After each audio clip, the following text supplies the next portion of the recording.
Good day everyone, I am Rhoebelle Bonife from Section A and I will be going to discuss thrombophlebitis and the phlebothombosis. The contents are as follows.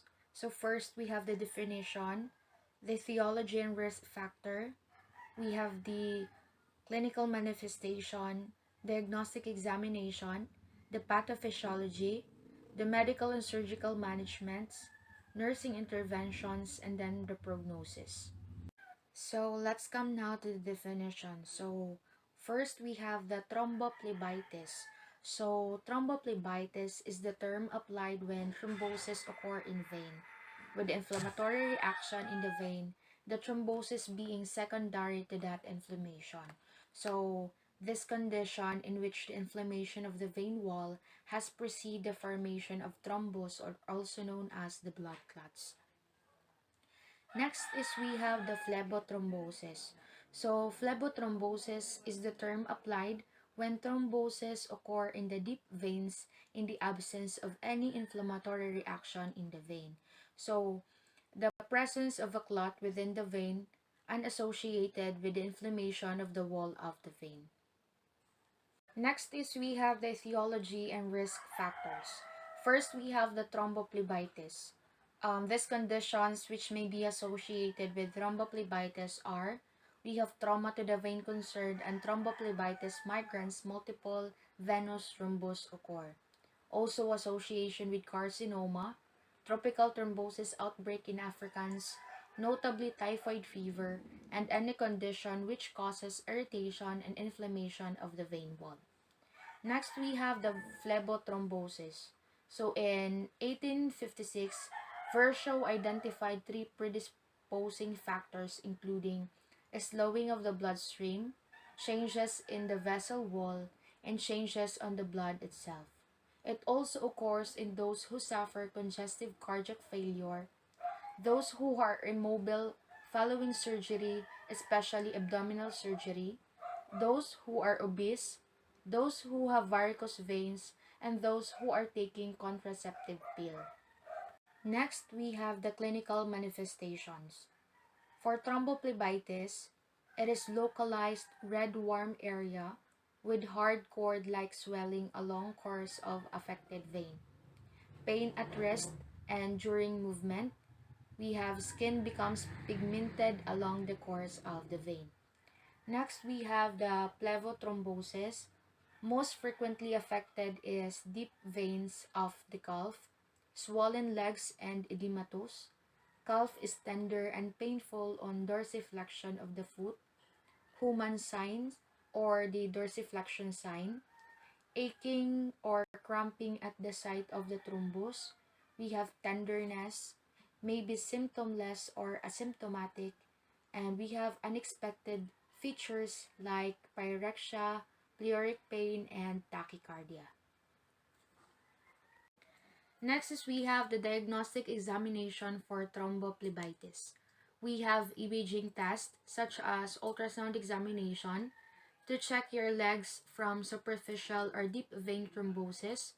We have blood test, or also called as the D-dimer test.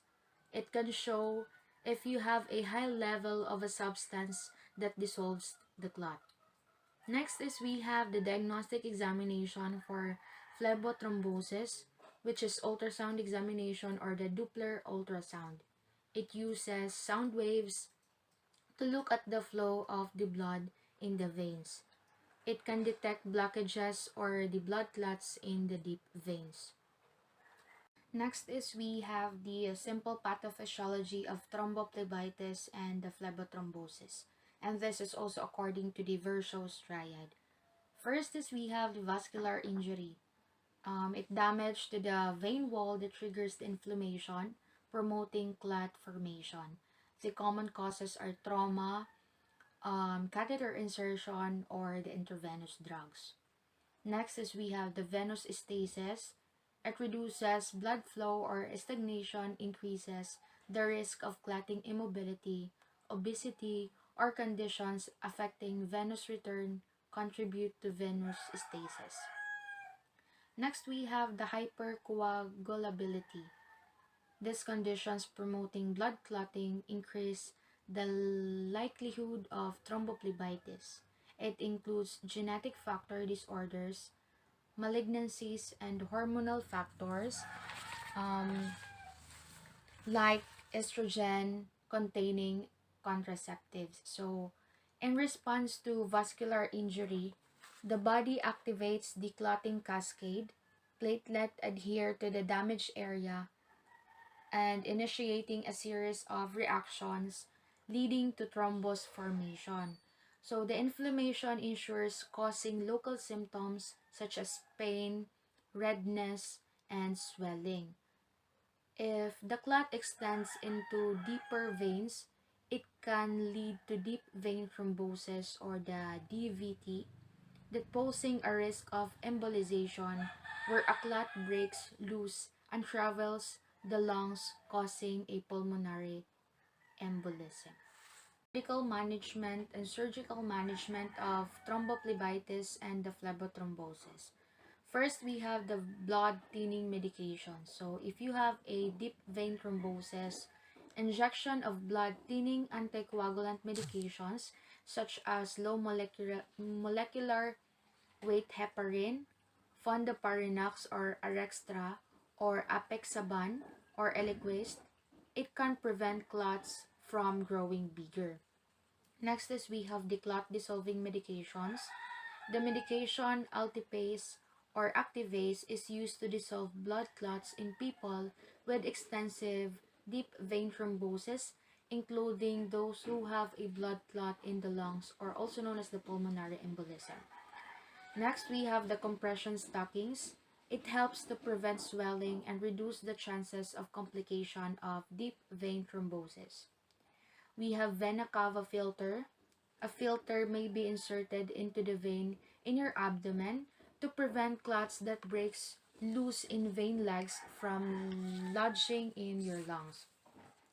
Next is for the surgical management, we have the varicose vein stripping. It involves removing a long vein through small incision.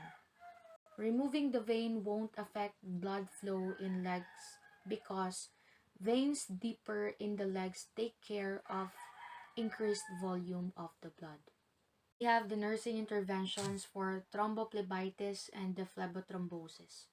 First is examine extremity for obviously prominent vein, assess capillary refill and check Human sign, promote bed rest initially with legs elevated above heart level during acute phase, instruct patient to avoid rubbing, massaging the affected extremity, apply warm and moist compress, apply and regulate graduated compression stockings, caution patient to avoid cross legs or hyperflexion at knee, instruct the patient to notify physician if abdominal or flank pain, and instruct patient to report leg pain or swelling, skin discoloration, or decrease in peripheral skin temperature to the physician.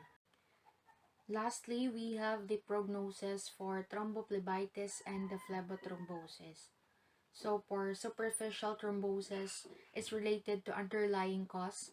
In low risk of superficial vein thrombosis, it is generally favorable, but there is a definite risk for recurrent disease. In those with higher risk of superficial vein thrombosis or SVT, the overall prognosis is also positive with appropriate treatment. And that's all for my discussion about thrombophlebitis and phlebothrombosis. I hope you learn and thank you very much.